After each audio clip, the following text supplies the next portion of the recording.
ان گرم جوش حضرات میں خود رسول اللہ صلی اللہ علیہ وسلم کے چاچا حضرت حمزہ بن عبد المطلب سار فرض تھے، جو مارکہ بدر میں اپنی تلوار کا جوڑ دکھا چکے تھے۔ انہوں نے نبی صلی اللہ علیہ وسلم سے عرض کی کہ اس ذات کی قسم جس نے آپ پر کتاب نازل کی، میں کوئی غذا نہ چکھوں گا یہاں تک کہ مدینے سے باہر اپنی تلوار کے ذریعے ان سے دو دو ہاتھ کر لوں۔ رسول اللہ صلی اللہ علیہ وسلم نے ان لوگوں کے اصرار کے سامنے اپنی رائے ترک کر دی۔ آخری فیصلہ یہی ہوا کہ مدینے سے باہر نکل کر کھلے میدان میں مارکہ آرائی کی جائے۔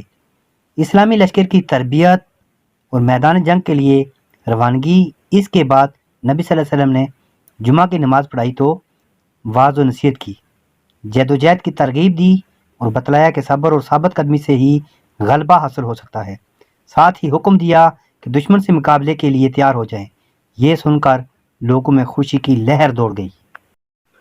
اس کے بعد جب آپ صلی اللہ علیہ وسلم نے عصر کی نماز پڑھی تو اس وقت تک لوگ جمع ہو چکے تھے، اوالی کے باشندے بھی آ چکے تھے۔ نماز کے بعد آپ صلی اللہ علیہ وسلم اندر تشریف لے گئے، ساتھ میں ابو بکر عمر رضی اللہ عنہ بھی تھے۔ انہوں نے آپ صلی اللہ علیہ وسلم کے سر پر امامہ باندھا اور لباس پہنایا۔ آپ صلی اللہ علیہ وسلم نے نیچے اوپر دو ذرائیں پہنی، تلوار حمائل کی اور ہتھیار سے آراستہ ہو کر لوگوں کے سامنے تشریف لائے۔ لوگ آپ صلی اللہ علیہ وسلم کی آمد کے منتظر تو تھے ہی، لیکن اس دوران حضرت سعد بن معاذ اور اسید بن خضر رضی اللہ عنہ نے لوگوں سے کہا کہ آپ لوگوں نے رسول اللہ صلی اللہ علیہ وسلم کو میدان میں نکلنے پر زبردستی آمادہ کیا ہے، لہذا معاملہ آپ صلی اللہ علیہ وسلم کے حوالے کر دیجئے۔ یہ سن کر لوگوں نے ندامت محسوس کی، اور جب آپ صلی اللہ علیہ وسلم باہر تشریف لائے تو آپ صلی اللہ علیہ وسلم سے عرض کیا کہ یا رسول اللہ، ہمیں آپ کی مخالفت نہیں کرنی چاہیے تھی، آپ صلی اللہ علیہ وسلم کو جو پسند ہو وہی کیجئے۔ آپ صلی اللہ علیہ وسلم کو یہ پسند ہے کہ مدینہ میں رہیں تو آپ صلی اللہ علیہ وسلم ایسا ہی کیجئے۔ رسول اللہ صلی اللہ علیہ وسلم نے فرمایا، کوئی نبی جب اپنا ہتھیار پہن لے تو مناسب نہیں کہ اسے اتارے تاکہ اللہ اس کے درمیان اور اس دشمن کے درمیان فیصلہ فرما دے۔ اس کے بعد نبی صلی اللہ علیہ وسلم نے لشکر کو 3 حصوں میں تقسیم فرمایا۔ مہاجرین کا دستہ، اس کا پرچم حضرت مصعب بن عمیر ابدری کو عطا کیا۔ قبیلہ اوس انصار کا دستہ، اس کا علم حضرت اسید بن خضر کو عطا فرمایا۔ قبیلہ خزرج انصار کا دستہ، اس کا علم احباب بن منظر کو عطا فرمایا۔ پورا لشکر 1000 مرد جنگی پر مشتمل تھا، جن میں 100 زرہ پوش اور 50 شاہ سوار تھے، اور یہ بھی کہا جاتا ہے کہ شاہ سوار کوئی بھی نہ تھا۔ حضرت ابن ام کلثوم کو اس کام پر مقرر فرمایا کہ وہ مدینے کے اندر رہ جانے والے لوگوں کو نماز پڑھائیں گے۔ اس کے بعد کوچ کا اعلان فرمایا اور لشکر نے شمال کا رخ کیا۔ حضرت سعد بن معاذ اور سعد بن عبادہ رضی اللہ عنہ زرہ پہنے نبی صلی اللہ علیہ وسلم کے آگے چل رہے تھے۔ ثانیتا الوداع سے آگے بڑھے تو ایک دستہ نظر آیا جو نہایت عمدہ ہتھیار پہنے ہوئے تھا اور پورے لشکر سے الگ تھلگ تھا۔ آپ صلی اللہ علیہ وسلم نے درافت کیا تو بتلایا گیا کہ خزرج کے حلیف یہود ہیں جو مشرکین کے خلاف شریک جنگ ہونا چاہتے ہیں۔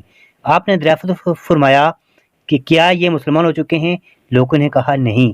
اس پر آپ صلی اللہ علیہ وسلم نے اہل شرک کے خلاف اہل کفر کی مدد لینے سے انکار کر دیا۔ پھر آپ صلی اللہ علیہ وسلم نے شیخان نامی ایک مقام پر پہنچ کر لشکر کا معائنہ فرمایا۔ جو لوگ چھوٹے یا ناقابل جنگ نظر آئے انہیں واپس کر دیا۔ ان کے نام یہ ہیں: حضرت عبداللہ بن عمر، اسامہ بن زید، اسید بن ظہیر، زید بن ثابت، زید بن ارقم، عرابہ بن اوس، عمرو بن حزم، ابو سعید خدری، زید بن حارثہ انصاری اور زاد بن حبہ رضی اللہ عنہ۔ اس فہرست میں حضرت براء بن عازب کا نام بھی ذکر کیا جاتا ہے۔ البتہ صغر سنی کے باوجود حضرت رافع بن خدیج اور سمرہ بن جندب رضی اللہ عنہ کو جنگ میں شرکت کی اجازت مل گئی۔ اس کی وجہ یہ ہوئی کہ حضرت رافع بن خدیج بڑے ماہر تیر انداز تھے، اس لیے انہیں اجازت مل گئی۔ جب انہیں اجازت مل گئی تو حضرت سمرہ بن جندب نے کہا، میں تو رافع سے زیادہ طاقتور ہوں، میں اسے بچھاڑ سکتا ہوں۔ تو حضرت سمرہ بن جندب نے کہا، میں تو رافع سے زیادہ طاقتور ہوں، میں اسے بچھاڑ سکتا ہوں۔ چنانچہ رسول اللہ صلی اللہ علیہ وسلم کو اس کی اطلاع دی گئی تو آپ صلی اللہ علیہ وسلم نے اپنے سامنے دونوں سے کشتی لڑوائی اور واقعتاً سمرہ نے رافع کو بچھاڑ دیا، لہذا انہیں بھی اجازت مل گئی۔ یہیں شام ہو چکی تھی، لہٰذا آپ صلی اللہ علیہ وسلم نے یہیں مغرب اور عشاء کی نماز پڑھی اور یہیں رات بھی گزارنے کا فیصلہ کیا۔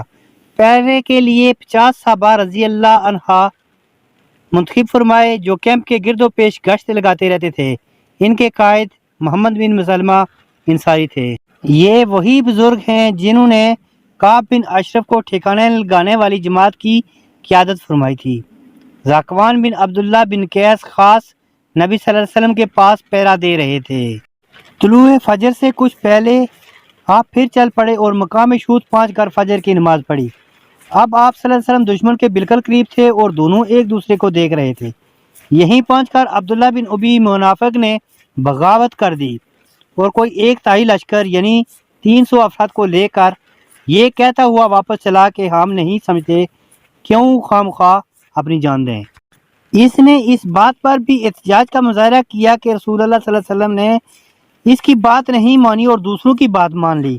یقیناً اس علیحدگی کا سبب وہ نہیں تھا جو اس منافق نے ظاہر کیا کہ رسول اللہ صلی اللہ علیہ وسلم اس کی بات نہیں مانی، کیونکہ اس صورت میں جیش نبی صلی اللہ علیہ وسلم کے ساتھ یہاں تک اس کے آنے کا سوال ہی پیدا نہیں ہوتا تھا۔ اسے لشکر کی روانگی کے پہلے قدم پر ہلاک ہو جانا چاہیے تھا۔ اس لیے حقیقت وہ نہیں جو اس نے ظاہر کی، بلکہ حقیقت یہ تھی کہ وہ اس نازک موڑ پر ہلاک ہو کر اسلامی لشکر میں ایسے وقت اضطراب اور کھلبلی مچانا چاہتا تھا جب دشمن اس کی ایک ایک نقل و حرکت کو دیکھ رہا ہو، تاکہ ایک طرف تو عام فوجی نبی صلی اللہ علیہ وسلم کا ساتھ چھوڑ دیں اور جو باقی رہ جائیں ان کے حوصلے ٹوٹ جائیں، اور دوسری طرف اس منظر کو دیکھ کر دشمن کی ہمت بندھے اور اس کے حوصلے بلند ہوں۔ لہٰذا یہ کارروائی نبی صلی اللہ علیہ وسلم اور ان کے مخلص ساتھیوں کے خاتمے کی ایک مؤثر تدبیر تھی، جس کے بعد اس منافق کو توقع تھی کہ اس کی اور اس کے رفقا کی سرداری و سربراہی کے لیے میدان صاف ہو جائے گا۔ قریب تھا کہ یہ منافق اپنے بعض مقاصد کی براری میں کامیاب ہو جاتا، کیونکہ مزید 2 جماعتوں یعنی قبیلہ اوس میں سے بنو حارثہ اور قبیلہ خزرج میں سے بنو سلمہ کے قدم بھی اکھڑ چکے تھے۔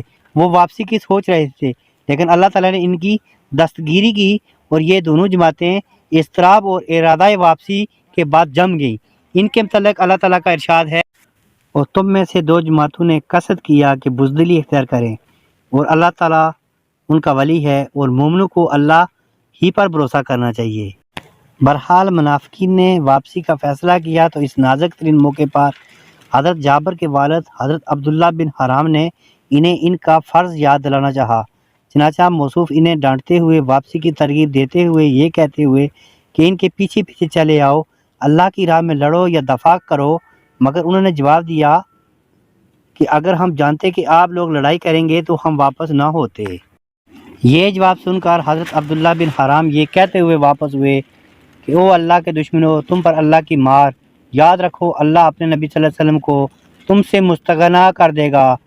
انہی منافقین کے بارے میں اللہ تعالیٰ کا ارشاد ہے، اور تاکہ اللہ انہیں بھی جان لے جنہوں نے منافقت کی، اور ان سے کہا گیا کہ آؤ اللہ کی راہ میں لڑائی کرو یا دفاع کرو، تو انہوں نے کہا اگر ہم لڑائی جانتے تو یقیناً تمہاری پیروی کرتے۔ یہ لوگ آج ایمان کی بنسبت کفر کے زیادہ قریب ہیں، منہ سے ایسی بات کہتے ہیں جو دل میں نہیں، یہ جو کچھ چھپاتے ہیں اللہ اسے جانتا ہے۔ اس بغاوت اور واپسی کے بعد رسول اللہ صلی اللہ علیہ وسلم نے باقی ماندہ لشکر کو لے کر، جس کی تعداد 700 تھی، دشمن کی طرف قدم بڑھایا۔